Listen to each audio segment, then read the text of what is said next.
I'm going to assume everything is going according to plan and just roll with it. Yeah, they're saying it's alright now. Fine now, yeah. See, I always have to restart it every time I start the broadcast. That's very strange.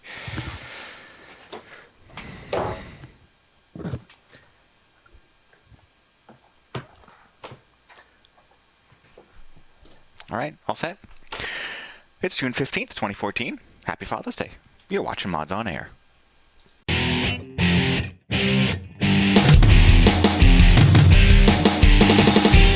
FPS, 3 RPGs, and 5 sim-type games. Yeah. I think you'd be able to come up with one here. I'm actually pulling this one hard. Ask all the people that need hacks to play Call of Duty. I can hear you groaning inwardly every time Sin's mentioned. You're just cringing. Welcome, everyone. Welcome to episode 430 of Mods on Air, bringing you the weekend gaming news as modders, developers, and gamers ourselves. I'm Foilman, and Breezy's with me. Hello, Breezy. The one and only. The one and only. So, those of you who haven't heard the show before, there may be some explicit language or adult themes. If this is going to be bothersome, you should leave. We may be playing some clips and videos and whatnot from other things that we have seen in the gaming industry or things that may be amusing. This is not an attempt to steal your content. Fuck off if you think it is. Yeah. That's, Funny or Die. They reported us as stealing their content on YouTube, so that's kind of where that's coming from. So I had to cut it out and post it back up. Sorry for that little annoyance. Okay, anyways. So aside from that, if you want to check out all our past episodes, the ones, well, unfortunately, some of them may be edited now, you can go over to the MODSonair.com website and check out all of them. Most of them are over on our YouTube channel if you want to see that kind of stuff too. All right, E3 was last week.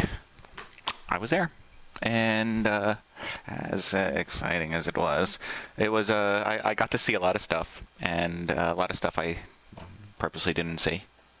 So just lots of unexcited people walking around.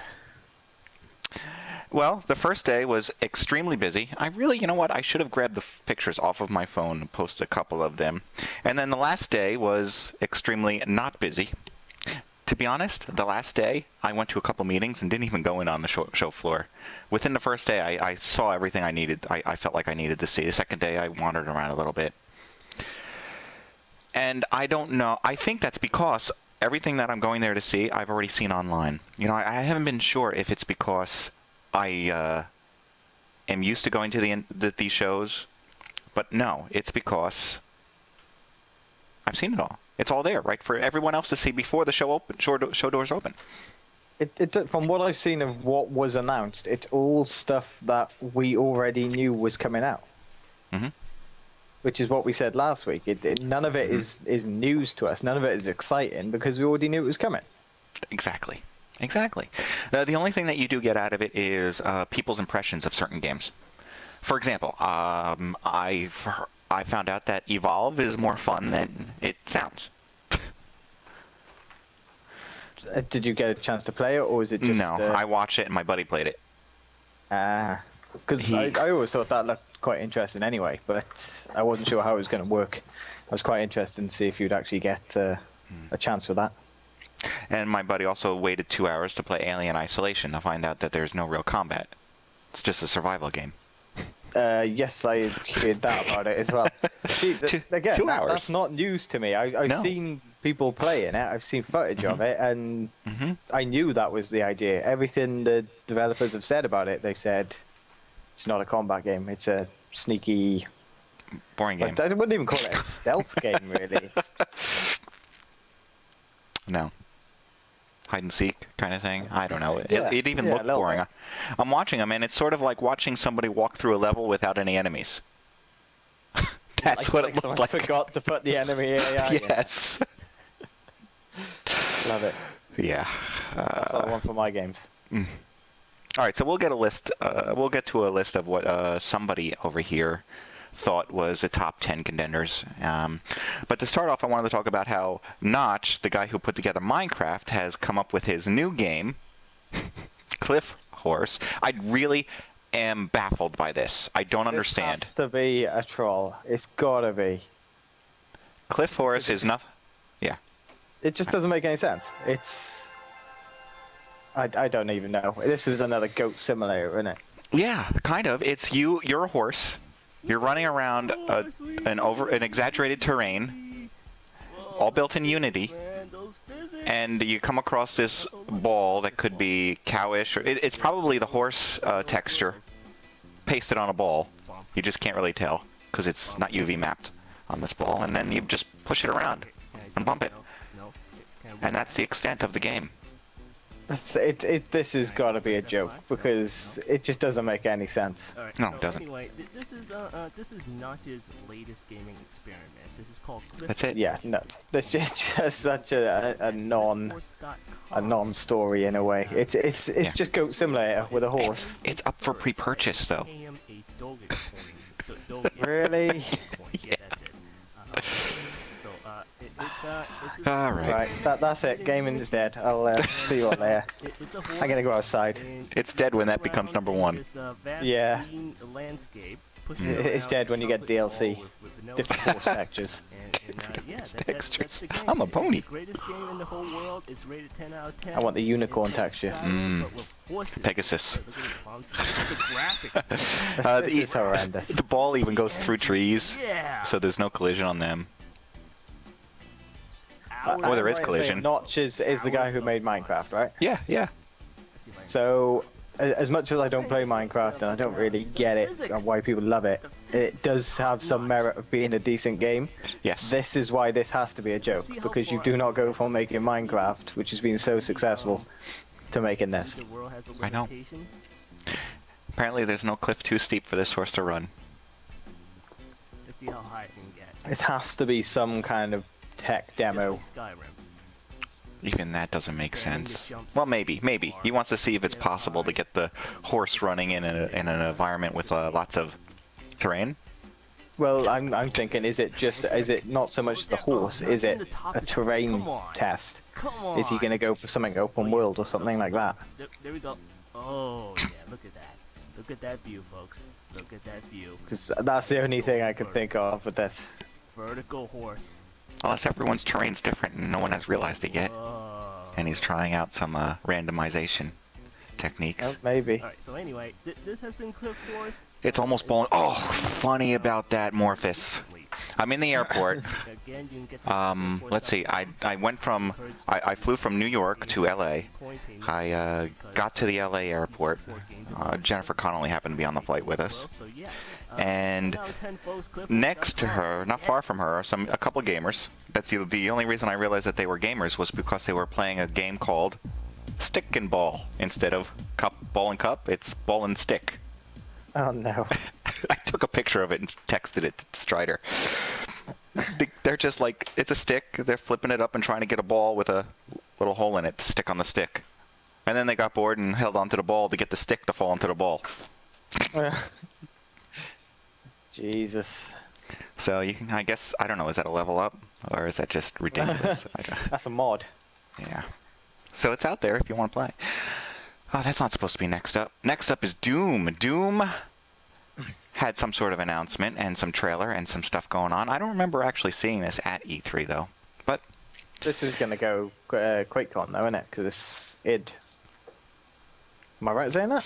Yeah, I am. You know, that sounds right. Well, id, Bethesda, or ZeniMax, we should call it now, right? There is no id. So this is the game that, what was it, if you pre-purchased Wolfenstein, I think you had to pre-purchase it, not just purchase it, you would get into some sort of Doom beta or something? Yes, I believe so. I would say it's a pre-order bonus, because they always are. Mm-hmm. There is no video, no gameplay yet, but they're showing off what... This is all video. Right, but they're showing off what Doom could be with the creature that's half demon, half mech, I guess. Very similar to what we're used to. See? Yeah, this is a bit early to tell how this could go because this doesn't show us anything. Yeah, I'm not sure if wait for QuakeCon for this. I'm not sure if this is a brand new version of Doom or if it's a remake of the original yet, which it very well could be. Just on the new. Is this going to be on the Tech 5 engine? I'm assuming. I don't know. I would assume, yeah. that's pretty much all we know about it at this point. Watching the video, and it brings back some memories, and maybe nostalgia will make me purchase it. I'll regret it later, but... Yeah, it depends what the price tag is on it. Yeah, I guess so. Yeah, well, you know, some of those price tags, I'm listening to some of the publishers at E3, and it's not really all their fault. In order to make any profit whatsoever from a console game, it has to be priced minimum $19 US. Because for Xbox One, Microsoft takes like $12 off the top, and that doesn't include any of the other expenses in putting out the game. That's just Microsoft. There's a big difference between $19 and $60. Well, you're practically going to break even on a game at $19. So that's why they usually bump it up to at least $30 before they can make some money back, before the developer makes any money. And then it's going to go up from there. But that gives you an idea of what kind of money is involved in all these transactions. I guess is that taking into account all the marketing, all the money they spend on the marketing? It does not. And it also doesn't take into account, which happens, is Microsoft is turning around and saying, release it on our platform. It's such a big deal game that we'll waive that $12 per disc or whatever it is, right? To try to get it as an exclusive or an early. Sure, yeah. I'm sure they do that. Oh, I'm sure they would. I mean, they want it on their system, either first or exclusively, because they want people to buy their system. So. Does that reflect the PC cost? No, but they have to keep them somewhat even, I think. I think they do that on purpose because they can. I don't know. Yeah, well, yeah, what's the point in lowering it just for us? Because they never hardly work on our consoles anyway, so...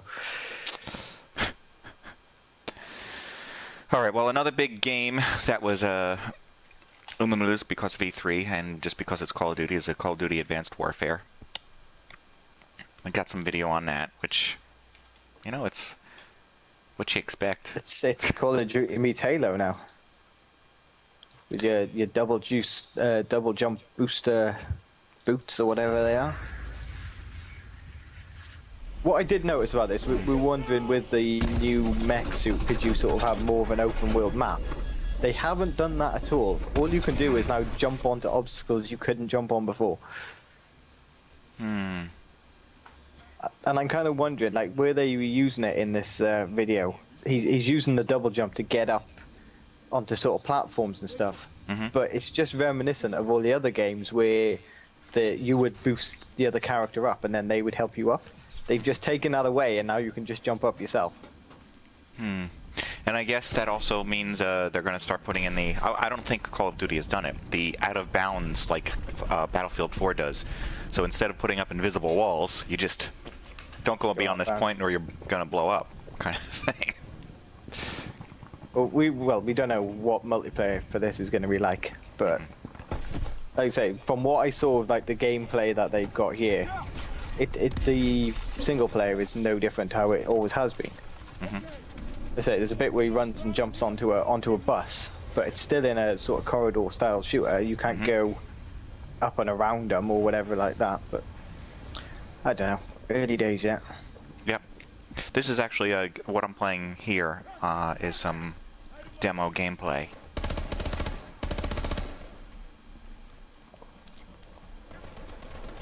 They were playing it at the press conference. Yeah.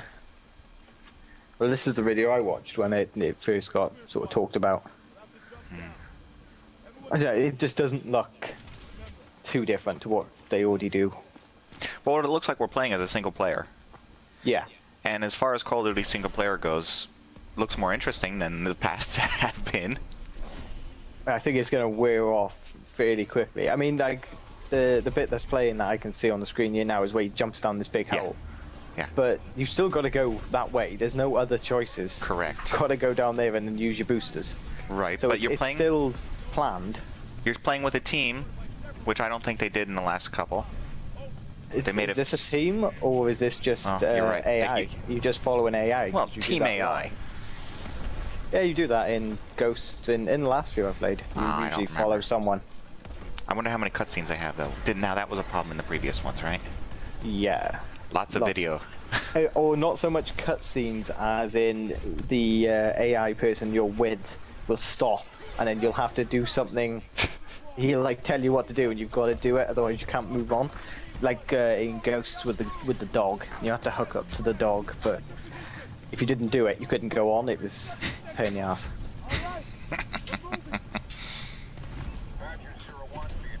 But yeah, from what I've seen, I'm not all too impressed with it. Alright, but then there was also talk of Battlefield Hardline. They had some stuff going on all behind scenes. So if you were press, I don't think you could actually play if you were not press. I've got the beta, so I've played it. Battlefield Hardline? Yes. Oh, I guess you could. So I decided to stay away from the beta, but tell me. I applied for it just out of interest, see if I get in on it, and I did. I've played a few matches, not a lot. I don't know. It's not very exciting. It doesn't feel any real different from Battlefield 4 to me. It seems like the maps are a bit smaller, the vehicles are a bit harder to control. But other than that, you still use Origin. You still use the thing that really winds me up is you get the Origin screen, you get the server browser, sort of. I can't think of the word now. Well, you know, the server browser is on your browser. Right. It's like an extension to your browser you have to install. Yeah, but it's an exact replica of Battlefield 4. The only difference is when you unlock things, you have to use money to buy them now. But what about? But it's also payday. I mean, the video shows it is payday. The game modes are different. That is the biggest difference that I can find with it. Is you've got the blood money game mode, which is just capture the flag, but you pick up money instead. Cash to spend. Every time the guy kills somebody, he earns cash. Yes. He doesn't have to go and pick up cash. He earns it by like experience. I don't like that. Yeah, so you earn experience and you get cash for that, and that's what you unlock, say, your scopes or your reticles with. Yeah, but why? It just doesn't make sense. Why would you have the person earning cash based on their gameplay as opposed to like going and collecting it? Beat somebody up, steal their wallet, go into a bank, get the money. I have no idea. I say it seems like this doesn't seem like a standalone game. It seems like it could be DLC. A mod for Battlefield 4. That's what it feels like. Like someone's gone, oh, this would be a good idea. Let's make these game modes. It's not a game I'm interested in buying, I can tell you that. But there's only one map you can play, and it's not very big. No. Well, that's how they do their betas. But yeah, it's not that exciting. The guns feel very similar to Battlefield 4. It's probably a bit better in terms of the servers. I don't find I'm getting shot around corners and that sort of thing, but I haven't played an awful lot. That's funny that you bring it up that way, because it goes into this. I'm going to skip a topic there and go over to 16, where it says somebody wrote an article: can Electronic Arts make a Battlefield game that works? All right, and really what it starts off by saying is that usually they have usually a multiplayer beta precedes the launch. You know, by a few months. It's and anything that goes wrong, they say, well, you know, it's a little bit buggy, but it's pretty, you know, things are working okay. And then they finally launch the game, millions of players jump in, and the servers crash. So it's kind of funny to see that thing where they're probably doing the same thing, where you're jumping into the beta, everything is going okay, but then the game is going to be released, and boom, you're going to end up everything crashing on you because there's so many people in the servers and it can't handle it, and the beta really was of no use at all. Yeah. So right now, servers are okay. Later, it's gonna crash. There's a lot of servers online for the beta, but I find it hard to actually find one to play in. That's fault. I don't know if people have tried it and just don't like it, or I don't know, but it seems difficult at the moment for me. Yeah. Oh. Well, that's because I'm filtering by ping or whatever, but I don't know. I didn't really particularly enjoy Battlefield 4, and this feels pretty much the same, but with a few different game modes. Didn't particularly enjoy it.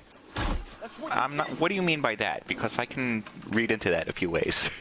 Well, Battlefield 3. When we were all playing Battlefield 3, I used to play that on my own. Yeah. even if you guys went online, I would play it. But Battlefield 4, I just have no desire to play at all because it feels very similar to Battlefield 3, and I've already played it. I already know it's just new maps.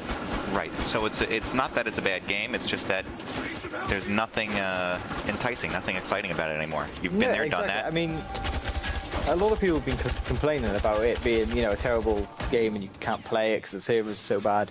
I've not particularly found that. It's not perfect, but it's not as bad as everyone's saying. Right. Like when I first downloaded it, I was expecting it to be horrendous. But it's not much worse than what Battlefield 3 was like. There's still the moments where I shoot someone and think I should have won the gunfight, but I get over it. Like, yeah, you have to.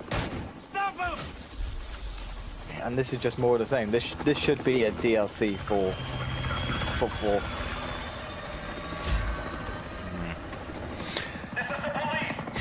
But I might try it a bit later. But then we have this other article. What does Battlefield Hardline have that Battlefield 4 doesn't? And they're like, instead of a knife, you have a nightstick or bat. Yeah, there's a few new mechanics in terms of you can... tasers, gas grenades, grappling hooks, and zip lines. Yeah, you got those. The bat aspect is so you can, instead of just killing people, you can knock them out. And if you knock them out, you can get kind of like a UAV. Right. So if you interrogate them, you find out where all the other enemy players are. But to be honest, I don't see that being used an awful lot. I'd rather just kill them. That was Welshie, by the way, messaging me saying, I have no internet, so I can't be on the show. We didn't expect him. He's the only one we didn't expect. No. Yes, Morphus has nailed it on the head. When we were playing Battlefield 3 and they put out the Vietnam DLC, this is what this feels like. I think it was like half price or whatever for that DLC. It was a great DLC. But it was DLC. Yes, I liked that. I thought that was really good change up to the game. Yeah. I enjoyed the maps. I enjoyed the foliage. And that's kind of what we need. That's what we're looking for. We're looking for something that changes it. Yeah, and that's what this should be. This should be a £15, $25 DLC. But it's not. No. Well, Battlefield is also, well, DICE, I should say, it's the Battlefield game, is also turning this into a different game. They're supposedly using this engine for Star Wars Battlefront. Isn't that right? Yes. That's what I'm getting out of it. Is it? Yeah, Battlefront. Yeah. Let's jump ahead. Just confusing between Battlefield and Battlefront. Everyone who loves this amazing universe. Okay, let's see. I am so worried they're going to mess this up. Experience. To immerse players in iconic Well, Star Wars this was... will take more we kind of knew that this was going to happen as soon as the mods started coming out for Battlefield 2142. But the emotions they invoke as well. Because it just made sense, turning some of those things into the Star Wars vehicles. The thing that worries me most about this is they're just going to take Battlefield, reskin everything, and stick it out. That's what I worry about this. It kind of looks like that's what they're doing. Well, they're doing a lot more than just skinning. They are remodeling everything to match it. So I guess that's what you also mean by that. They got to change. Feel a bit different. It needs to feel a bit different. Legacy to life, like never before. I don't even know what I want from this, but I don't want it to be Battlefield 4. To be able to play as a Wookiee. And as someone once said, do or do not. There is no try. So they're saying this is out next year. I mean, from what they're showing there, it looks good. But looks can be deceiving. They can. We've been fooled before. Oh, as soon as you say that, I instantly think of Doom again. Looks can be deceiving. Did they say this is going to be out next year or? Yeah, spring of 2015. Because that said Seymour spring 2015. Does that mean it's going to be out, or does that mean we're going to get more information? Do or do let's not. replay that. There is no See more. Spring of... Wow, good catch. I completely missed that. See more of it. Yeah, so I don't know if this is going to be out then, but... Tune in next spring to see the next video in the series Yeah, of how we made this game. Yeah. See, spring. Blaster models. Mm. I used to like the Battlefront games. They were good, so... We shall see. I don't think I played any of them. I got one there, somewhere. I might have one. I don't remember playing one. Rainbow Six, though. That I've played a couple of, and was usually bored. Yes. I was usually bored because it was just it was too drawn out for me. Oh. But you have a, what is it, Siege video. Siege. Rainbow Six Siege. I guess Rainbow Raven Shield was the last one. Is that possible? That one stuck in my head. There is a Raven Shield. That was quite far back, I think, Raven Shield. All right. That's the last one I was excited for then, I guess. I love the Rainbow Six games. When I saw this is probably the most exciting game I saw. And it's based on this video that you saw over GT? It was a gameplay video. Rainbow Six I'm not sure if it's this one. Okay, there's some black and white looking video, so I guess you're looking through a little vehicle, an RV of some sort. So the main thing of what we're showing, this video, yeah, see if it's... And you're rescuing a sim? Because it got the little triangle over her head? I think this is the video I watched. They spawned as a drone, and we're, like you see right here, they're as a drone, droning throughout, communicating together, seeing what they see, what are the enemies doing. Trailer. Alright. Yeah, no, this is the video I watched, and this is what got me excited about it, because I like games where you have to do a bit of planning beforehand, and then sort of work together to do it. It just looks fun, and from what I've seen with the sort of destruction on it, it looks quite interesting. From what they kind of show, you can pretty much blow through anything. And really being able to plan and execute. So that is, as we're seeing right now, something that is going to be fundamental. Looks very sort of tight maps. Yeah, absolutely. I see what you mean about the planning, and I can understand why someone might enjoy that. To me, that just sounds like work instead of fun. Well, yeah, this game would be fun with a group of people that who you know are actually going to go along with the plan. Yeah. Oh, yeah, that's a big point. Yeah, in public, this game is going to be horrendous.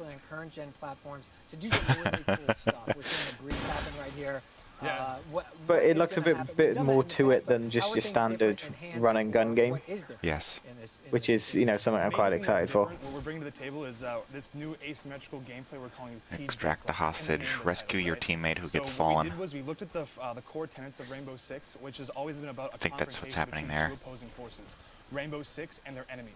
So you had Rainbow Six, which is always about looking to blow right through the wall. And their enemies, which are always about it seems like small gunfire will do it, but you can get the charges. You can even blow through the floor at some point in this video. Gameplay of fortifying the area, anticipating the attack, with setting up barricades, throw out the window. Does that work? I think that is actually what they try to do at the end, but. I'd be interested to play this anyway. The past has had, a lot of iterations, and when it went to Vegas, but I don't know if this is going to come with this. There's no mention of a single player. Environments here that are going to lend. This is all multiplayer footage. We're seeing a lot of. I'm gonna die, man, behind that wall. Type of situations here. What is the whole game going to take place in those types of Just assume everyone's crouching when you go to shoot through the wall. With a yeah. Scenario. Well, the main center of the experience of the asymmetrical gameplay. This is one of the few games I saw that actually I was interested in watching the whole video for. We were evaluating the type of well, I don't know if it's because I haven't seen a game like this in a while, but when was the last one that came out of this Rainbow it Six was one of the series? Vegas series, wasn't it? Was it Vegas 2? It adds to the gameplay. The destruction is at the center of the gameplay experience, so putting breach charges... I don't know. I'm going to call it up right now. Are the environments? I mean, they're looking pretty damn destructible right now. All right, I've got... procedural destruction system, so it's based on the material. So when players... There, the games are. The last one was in 2008. Was Vegas. Take a shotgun and they blow holes. Yeah, so... Oh, Strider just said he's not making the show. Just like Gyps. So it's a procedural destruction system, and it's the core of the experience. And are you crafting So your yeah, character that's a throughout? while Are you back. choosing a class out of the gate? Are you continuing to develop? But your I can't character as even you really play? think How's of a it- game Character that's customization done is, it of course, since. a main, Insurgency did it to a point, I suppose, but it wasn't We're exploring that and really working on as showing what we have under the table. as well done, I don't think, in terms of this. See some things soon, but what we have right now is there's three. Just go through my list here. But this started. So if it came out, I would have bought it. So This series started in 1998. A trapper, protector. It's quite a I remember ways. playing them. I remember playing Rainbow Six One. Yeah, I did. I played 1, and I played. Gadgets obviously play a role as well. What were we looking at there? And is that app currently available? I guess Raven Shield, and that's it. What you saw here, we see I don't remember any of the others. A breach charge you play on the wall, so it's asymmetrical. So the attackers have certain gadgets on All right. destruction and stuff, and you have the defense. Really depending on your team. It's one I'm excited for, but I want to see more of it now. I want to see what other game modes they've got, and is there a single player? Because if this is a multiplayer only, and they want $60 for it, then that's going to put me off real fast. But we'll see. We'll see what comes of it. Well, what puts me off is Grand Theft Auto 5 on PC, because I've seen all the videos. I've seen everyone playing it a year ago. Who cares anymore? Yeah, which is exactly what we said when it first came out. Yeah. They've waited far too long. I don't Yeah. particularly want to play it. This is going to be one of those ones that I pick up on Steam sale. Yes, For maybe. like $2 and then never play, which I've done with every single Grand Theft Auto up to this day. I've had them all here. I've never played any of them because I've played them already. I've been at my friend's house. I've played them on the Xbox now. I tried San Andreas, and that one I just didn't care for. And I did try the one after that, which is the one based out of like North New Jersey and Southern New York. But then I forgot what that was called. But then there's this, and it looks great. Last year. Yeah, exactly. This is exactly what we said last time, though. We knew this was going to happen, and they think this is really exciting news now, and it's really not. A lot of people have said that I know that they are excited to play it. I'm just not one of them. Unless they put something in it that makes me want to play it. It needs to have something new in it. Which it won't. No, it won't. Speaking of people trying to make a comeback, we have OnLive. OnLive was... I actually saw them with a weird kind of setup over at E3. I was like, OnLive is here. Why? Aren't they dead in the water? OnLive is a service that streams the games over the internet, so you can play them. It's sort of like playing remotely. It's a great idea, but didn't really work, if I remember rightly. Right. There was usually streaming issues with people. You had to be like a mile from the server or something, or it wouldn't work. But it would never work around here. I can barely stream the show, let alone anything else. That's the whole problem for me with all these cloud services and these streaming services is they're completely useless to me. And probably a lot of other people. There's just no way I could do it. Yeah. I could. Well, I thought they were upgrading everything in your area over in Europe. They are supposed Wales. to be. Yeah. They have put all the fiber in and things like that, but I haven't seen a increase in service as of yet. I'm expecting it to be better than what I can get in the end. I'm hoping it will be decent, but at the moment, on what I'm on now, I cannot do game streaming on Twitch or anything like that. Wow. My upload is less than 1. So that's how bad we're on now. It's horrendous. Which is funny because you're streaming fine right now. This is okay. It's just if I try to stream anything else. Streaming on Skype. Which also, did you notice that Skype, I found this commercial out there saying that Skype has come out with a brand new iOS application. Oh, if you look at the video, it looks like a Windows app, a Windows 8 app. Where is it? Here's Skype. Here they are inventing the new logo, and hey, let's put on these emoticons. And then basically it's swipe for this, swipe for that, as if there's just a window over there somewhere.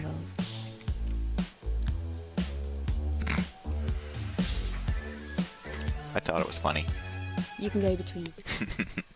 All right, another one. Someone is making a handheld Steam game machine. Steam machine in your hands. Like a PS Vita, but with Steam? Yeah. What are you going to store the games on? How big is the hard drive going to be in it?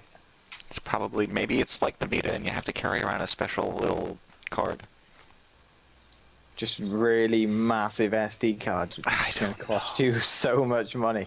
You got to remember, this is not being put together by Valve. This is being put together by a third party who thinks they can make some money off of this, which is, they probably could. So it'll be a low-powered thing where you can play something. Some games. I don't know. Some kind of games. See, this is what I just envisage, like a graphics card with a hard drive like soldered on the back and then some buttons on the front. That's what this looks like to me. Not interested, but... It's probably going to be like £1 million. No one will buy them. Third party, they can do whatever they want. Okay, so now going on to that 10 best games of E3. This is put together by PC Gamer. Just wanted to rattle them off, and if we had anything to say about it, Far Cry 4. It's the same old Far Cry. That's why it's 10. It's at the end. It's still up there in the list, but it is the same game. And in this picture, apparently, you're in the picture that they have online of it, you're apparently going to be running from skunks. Then there's one called No Man's Sky. Have not heard of that. I did not know what it was, so I had to find out. And what are we on? Number 21. I have No Man's Sky right here, a video of it. So which dystopian and basically, this guy says, is a game in an environment where you're not running and gunning. of different ways to play. But we here, want to leave it open to the player. You know, some people will call that a sandbox. I don't really. It's just that there is this universe, and it is a working, living, breathing universe. Every planet has an ecology.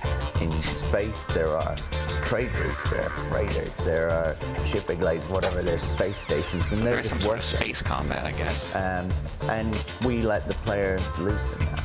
You know, if you think back to games like Elite, that's what they do. You know, you can upgrade your ship, but really, you just go about and decide how to have fun. I don't know what to say about this. And you go around and decide how to have fun. A lot of kind of fun to Oh god, so it's just going to be a load of griefers running around. So you might choose as soon as you spawn into a very world, combat focused, and if you do, then there is an awful lot of combat situations. Oh, he said there is a combat focus if you would choose that. But also in particular in which space. Everyone will. But you also might choose to be an explorer or a trader or, you know, just totally focused on upgrading your suit and your weapons. I'll just wander around unarmed and traveling get killed further by and further everyone who sees because you start on the outside ring of it, and that's a big aim for a lot of people, is to try and get as far towards the center of the universe as they can. So there isn't that kind of narrative. You don't suddenly enter the game. Another game where they think it's a great idea, exactly what and to do, and you then just go on a set of missions. It's Second Life, not right? That type of game. Almost. But there is still like a lore to the universe. No, there's not. But thank you. No, there really isn't. this looks horrendous. This is just like, it's like DayZ, it's like Rust. It's one of those things where it seems like a good idea. It seems like just getting someone to do whatever they want to do. But there's always that asshole. All right, another game, number 8 here, they have is Hunt. That's Horrors of the Gilded Age. And it's sort of like, you got the 4 players like you would in Left 4 Dead. But this was like pushed media-wise. But I didn't see anything. Oh, it even says in here, it's backwoods villagers like Resident Evil. It has 4-player co-op like Left 4 Dead. It even says that. Let's say that. This is one we talked about last week, isn't it? I think so. It's just Left 4 Dead in the olden times. Yeah. Which I'm not. The other one was looking better. Interested. The guys who did Left 4 Dead originally, Turtle Rock, I guess they did it. What game did they have? They have Evolve. They're the Evolve ones. Okay, that's coming up. Team, That's coming up. Yeah. Number 7 is Dragon Age Inquisition. I actually didn't see anything regarding that. I've never played a Dragon Age game, so I don't know what that series is like. From BioWare Games, I actually don't know. So I can't speak on that one. I think it was Strider who got into Dragon Age, wasn't it? It might have been. I think it was. Number 6, Assassin's Creed Unity, which we already are sure it's going to bore the hell out of us. It's the same old Assassin's Creed. Number 5 is Evolve. That's the 4 players against 1 giant, and that's the one that somebody said was interesting to play. I think it is going to be interesting to play, especially if you're the one. I think that's where the interest is going to come in. Sort of figuring out how to play that one. And they need to make it fair for everyone to have their chance at it. Because, everyone's just going to be on the monster. Yeah, I don't know how that's going to work. I'm guessing you just get auto-selected. I'm hoping. But they're also going to make it that each player of the 4 are very important to each other. In other words, you have a medic. The medic can go around and revive people. If the medic dies, anyone who tries to revive someone else and they're not a medic will have a problem. Will like lose. The whole group of you will like lose your hit points or something when you go to revive someone, as opposed to the medic doing it. So everyone has a very important role, and you're going to want every role filled. That's how it should be if we're going to play a game like this. There's no point in having everyone be able to do everything. Otherwise, what's the point? And like Left 4 Dead, I think it's going to be those 4 characters. Everyone's not going to be able to be a medic, and everyone's not going to be able to be the same character. Yeah, I think you're going to get auto-selected for them. Yeah. At least I hope you get auto-selected, because that means you can you get a chance to play everyone, because you do tend to find that people pick a certain kind of class and stick with it. So hopefully, it's just going to depend on how they do this. Because from what I've read about playing as this one character, it looks quite complex, because you've got to sort of keep out of the way of the hunters and eat smaller sort of monsters, I think, in the beginning. And then you grow and grow. So that'll be interesting. At which point you can eventually grow big enough that you're almost undefeatable. Yeah. I'm interested to play it. Yeah. All right, number 4 was Batman Arkham Knight, which last week we said was going to be delayed anyways. This is all Welshy. I've played all the Batman games so far, and I've never really liked any of them. They had a giant Batmobile there that looked incredibly fake. Yes. It just looks like open world Batman. There's nothing new in it. And I'm intrigued, like we were saying last week, with the driving. Now there's a car. Does that mean you're going to have driving missions? I'm sure no one likes driving missions. Number 3, The Witcher 3, Wild Hunt. Not my kind of game. I never liked The Witchers very much. Never played The Witchers either. Number 2, Oculus Rift DK2. Now, I did not play this DK2, whatever that is. It's not Donkey Kong, is it? I don't know what it is. It might be. Donkey Kong? No, I don't know. But there was a lot of Oculus type of hype going on there. Lots of people were interested in seeing the Oculus again. Always a line for it, because everyone's interested, but nobody wants to pay the money that's involved in buying one. Yeah. Now, while I'm hanging out down there, somebody walks up to me and says, "You know what? I got something you won't be interested to see," and takes me in some back room somewhere and shows me, if you remember last week, the gloves that you put on to control the Oculus.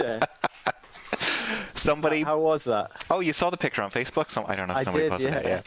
It was not as exciting as you would think. They're like, oh, it really makes you feel involved and part of the game, and when you move your fingers, everything moves, and you know what? That did work. There's a calibration issue, so they calibrated it first. I put my fingers together, and in the game they looked like this. And then they were like, no, stand over here with your arms down, and then, okay, now go. So now my hands, when I do this, they actually look like that. But that's okay. So I try and get past that, and they have a fake Unity world to run around in, and so you move your arms, put some buttons on this thing that you can press. That's it. $600, I think they said, for a pair of gloves. Oh wow! So it's a discount. A pair. So that's when you say a pair of gloves, you mean just the 2 gloves, right? Right. They're sold separately. Really? Yeah, $350 each, or $600 for the pair. That's interesting. That's an interesting model to go for gloves. So that was and that's not including the Oculus, I take it. No, of course not. That's just the gloves. Just the gloves. Right. And maybe we'll get the Unity demo where you're on the moon. We can add that to our running total of all the stuff you need for Oculus. Yeah. Not to mention some sort of a cable hanging scheme for all these cables. Yeah, 600 for gloves. The winner, they say, of E3, according to PC Gamer, is Rainbow Six Siege. This has surprised me because through that maybe it wasn't there because I thought it was, but wasn't The Division there? Yes. See, would have been my number one from what I've seen of it. And I'm surprised it's not on this list. Maybe it's not as good as I think it is going to be. I don't know. A few things I ran across. There was a company putting out some keyboards and whatnot that I never heard of, and the keyboards were not that great, so I'm going to throw that away. Never mind. This game, which looked interesting, but I forgot where they were in the show later on, called Black Gold Online. It's going to be some sort of RPG-ish. Made me think of Elder Scrolls Online. But you know what? It's a different game. It's not Elder Scrolls, so it might be something different about it that may be interesting to take a look at. Gauntlet. If anybody, I know Strider knows, the old arcade game Gauntlet, well, it's all revamped in here, and it is sort of like a revamped version of what you would expect, Gauntlet. So I'm kind of interested in playing that at some point.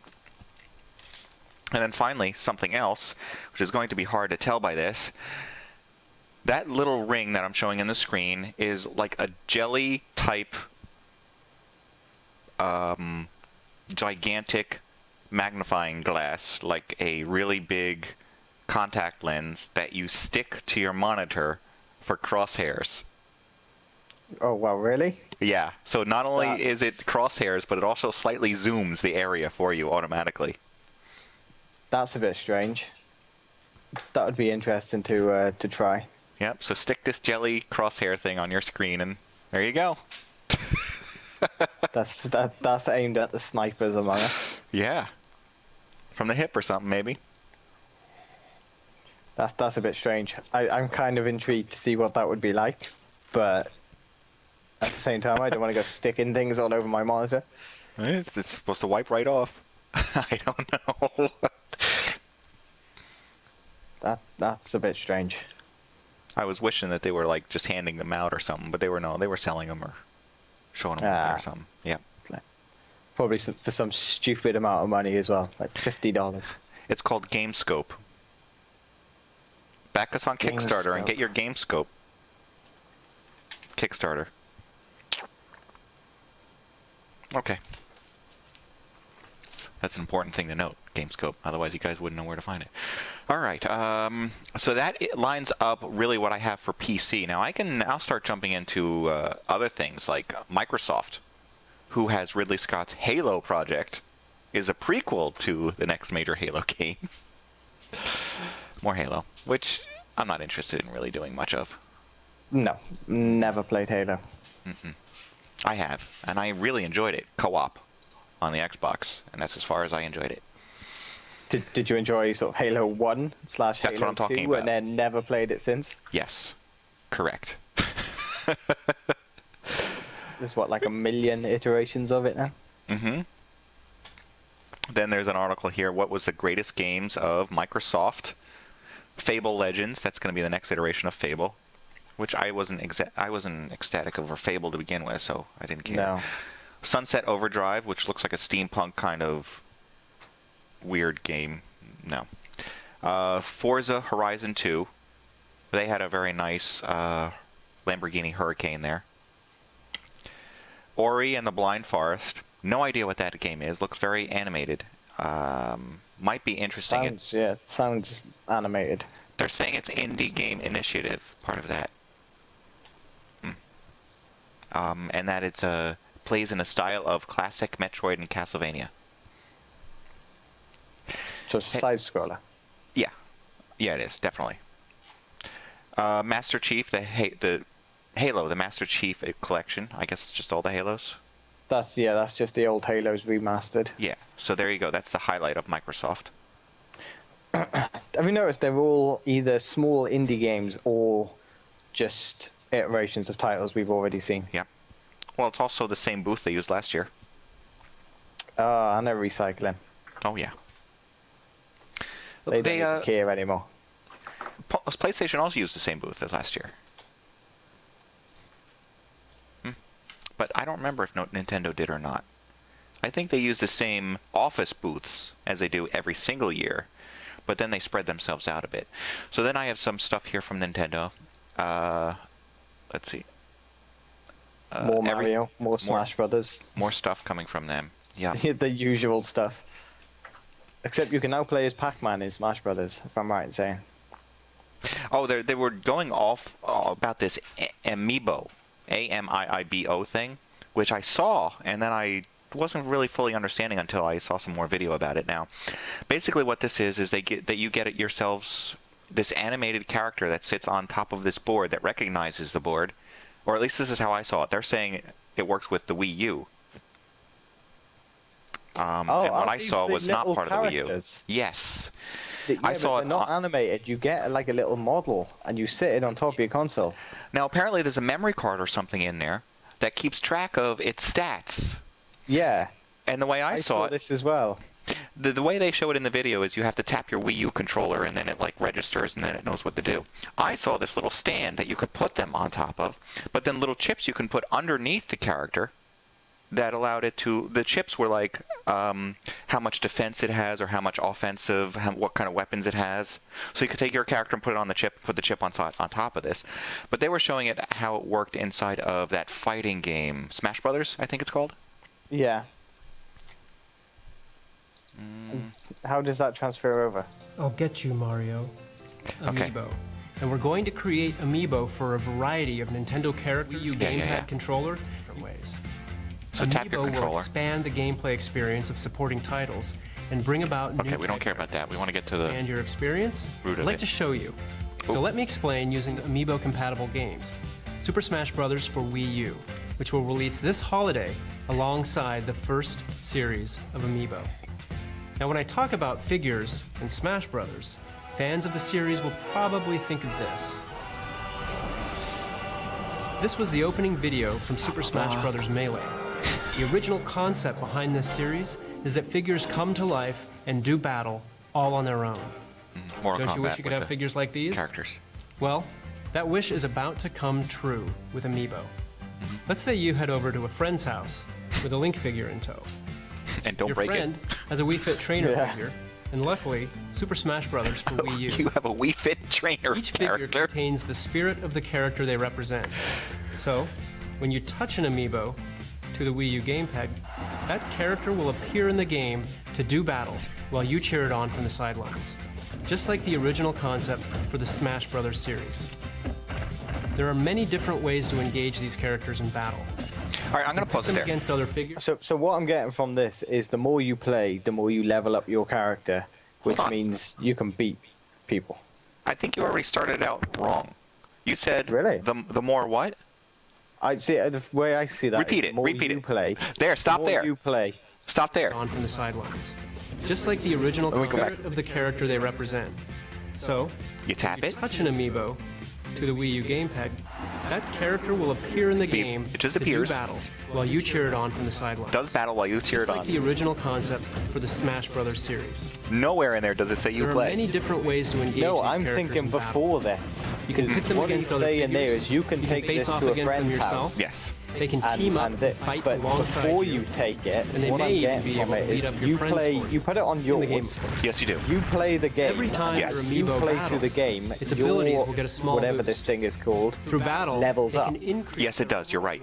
So it becomes more powerful. So when you bring it to your friend's house, then the more you can watch it play. The more likely you're going to win. I think that's ridiculous, though, that you get to watch it play.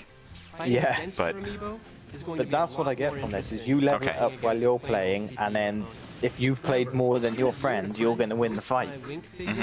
They won't be the same. And then they go on to say that you can raise each of these characters the way you want, so that you can have like a couple Marios, but they all do different things. Becomes your personal version of Link that you can train and customize in ways that make it different. How much are these going to sell for? $30? I don't know. You get to breathe new life into each figure. I don't know. I'm certainly not going to get a Wii U for it. No. And then I'm not going to be caught. About this, but that's what I'm getting from it: is you play, you level it up.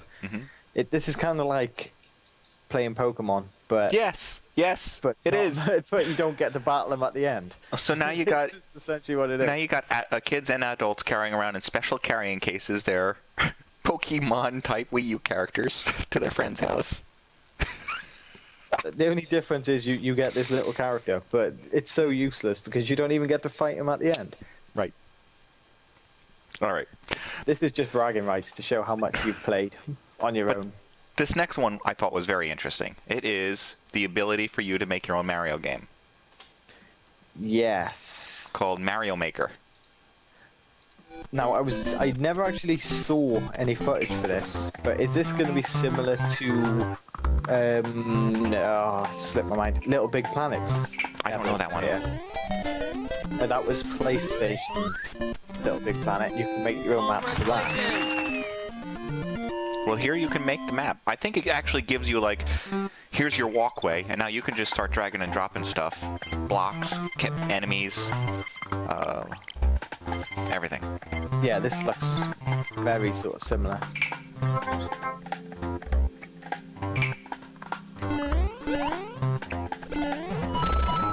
And I assume you have to do this on your Wii controller. Your Wii U controller. With a stylus or something. It's... At least it's a step in some kind of direction towards modding in a way. Yep. It gives you some insight on what goes into creating a level, even if it's not strictly correct. Some of it looks like the game I've been working on. All this jumping and things jumping around on top of you and you're trying to get to the point. It's gonna be interesting to see see what comes from it.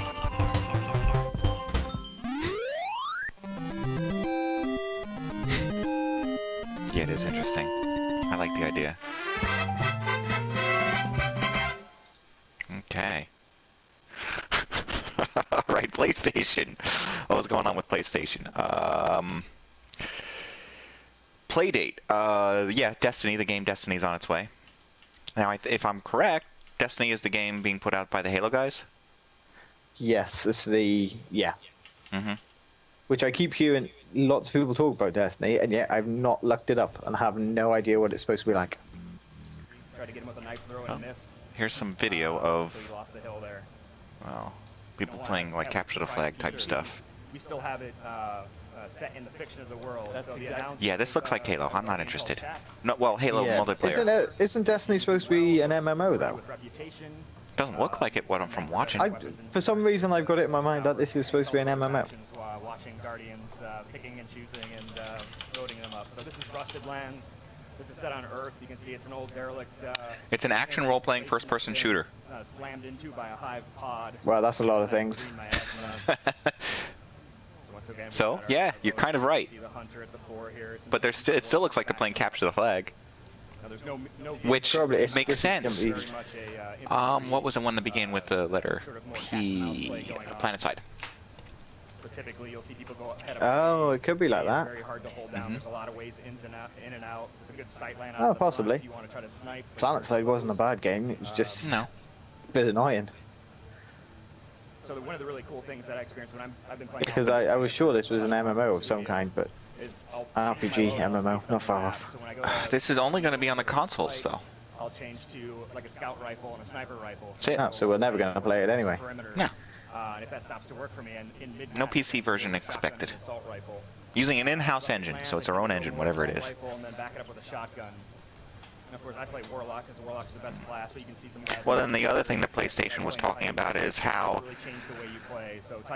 they tried to do the heart, you know, a tug on your heartstrings there a little bit with this E3 presentation over at Sony. They're like, oh, this sick little child sent a letter in saying, please, why haven't they made a game that was as good as the game that they once made long ago called Grim Fandango? The kid wasn't even born yet. I'm only 12 years old, so I was not alive when some of the best games ever made came out. Now a lot of them are gone forever. To play a masterpiece. Like for instance, one of Tim Schafer's old adventure games, I would have to pirate it, and that's not nice. Please, is there anything you can do to bring great games? like one of Tim Schafer's, back from the dead. Sincerely, Sally T, age 10. No way, they told Sally T to write this. Okay, so Yeah, that's such a lie. It's unbelievable. There's a fingerprint. Let's move that over. That's got knuckle hair. I think that's a 10 or 12-year-old. Let's pan it up a bit.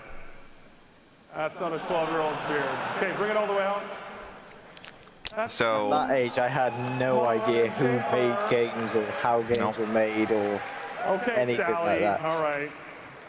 We have some great news for you and the fans. So they're going After to 15 years, remake Double Grim Fine, Fandango? in tandem with our third-party production team, will be Enjoy. remastering your classic adventure game, Grim Fandango. Yes, see, Chris, they got your letter. I'm a little bit worried why he signed it Sally T. It will be coming exclusively Must have written it on the to weekend. both PS4 and PS Vita, thanks to the relationship with our good friends at Disney.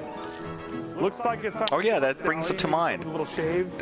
Going to be on the PS4 and the PlayStation Vita, which obviously tells you something. I'm going to skip a topic there.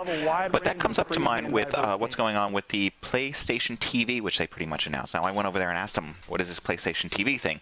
PlayStation TV allows you to, it's like a little, it's almost like OnLive. You will be able to play remotely your PlayStation 4, and you will be able to plug in almost any PlayStation Vita game that does not use a touch interface.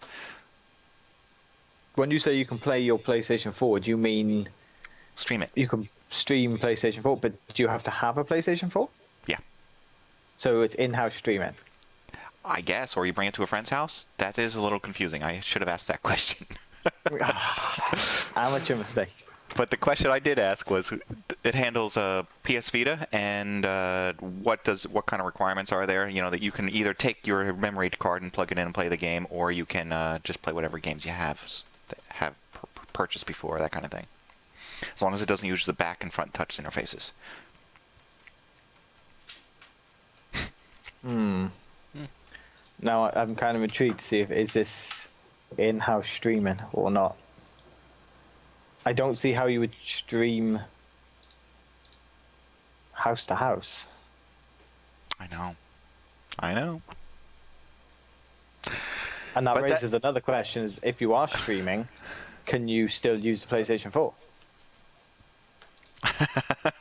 Good question. On its own, so. And then you have the typical games that you'd expect to be popular. No, I'm sorry. I don't recognize all but one. Little Big Planet 3 is the one I recognize. But they talked about something called the Order 1886. No, I think we've talked about this all. Yes, I think we did. It didn't look impressive. No. And you're going to be playing with weapons that were from 1886. Apparently fighting werewolves doing it.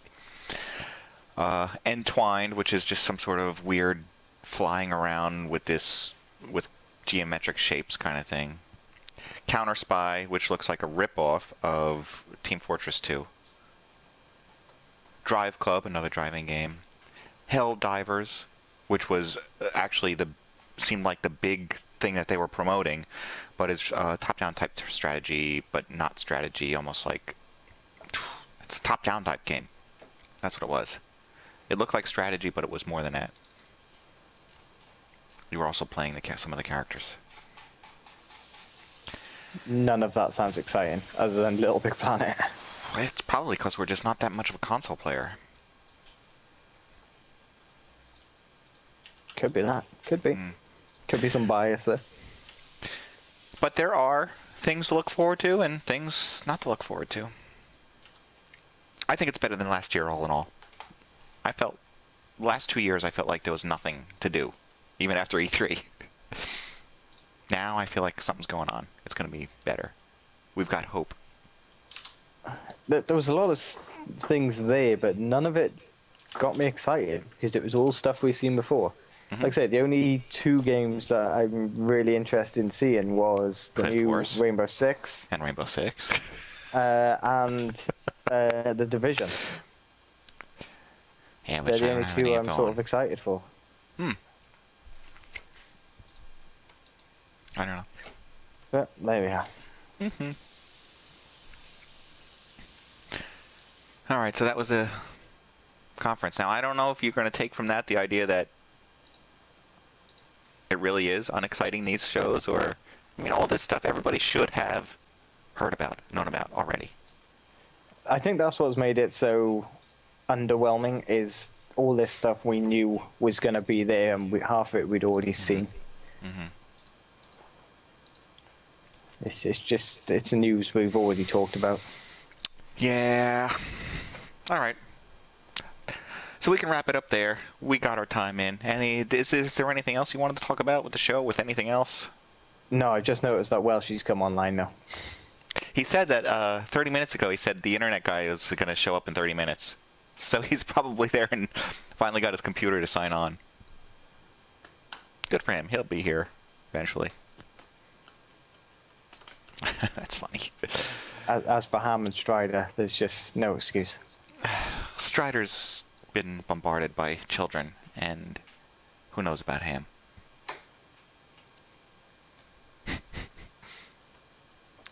No right. Dedication. No. I can't think of anything else. No, that's it from me. All right. Then I'll wrap things up. Thank you for joining me today, Breezy. That's no problem. Sorry to bother you today. Yeah. Happy Father's Day to anyone out there with kids. And that's it. All right. On that note, I guess I'll wrap things up. We will be. I'll post this show up onto the website, the MODSonair.com website, come the end of the week. All the other past episodes are there. I finally got the last episode up this last night, overnight or sometime like that. I finally uploaded it. It was a long trip home, so I didn't get to do it until then. But we will be back again next week. More topics to talk about, more things to complain about, and hopefully more hosts. More hosts, hopefully more hosts. Thanks. See you next week. Thanks for watching this week, and come back next week when we will broadcast another live show. Details for this and all past episodes can be found at MODSonair.com. We welcome your feedback via email at mailbag@modsonair.com. And please consider subscribing to modsonline.com to support our show. The opinions expressed by individuals on this program are not necessarily the opinions of our sponsors, owners, or partners. Alright, I don't have an ending video, but I am going to take a moment to install Steam and check out Gauntlet real quick, because apparently you can do something with Gauntlet in Steam. Breezy's going to check out GameScope on Kickstarter to see what that's all about. Because I need that for my sniping skills. My 360 no scopes. That's right. All right, everyone. Take care. See you later.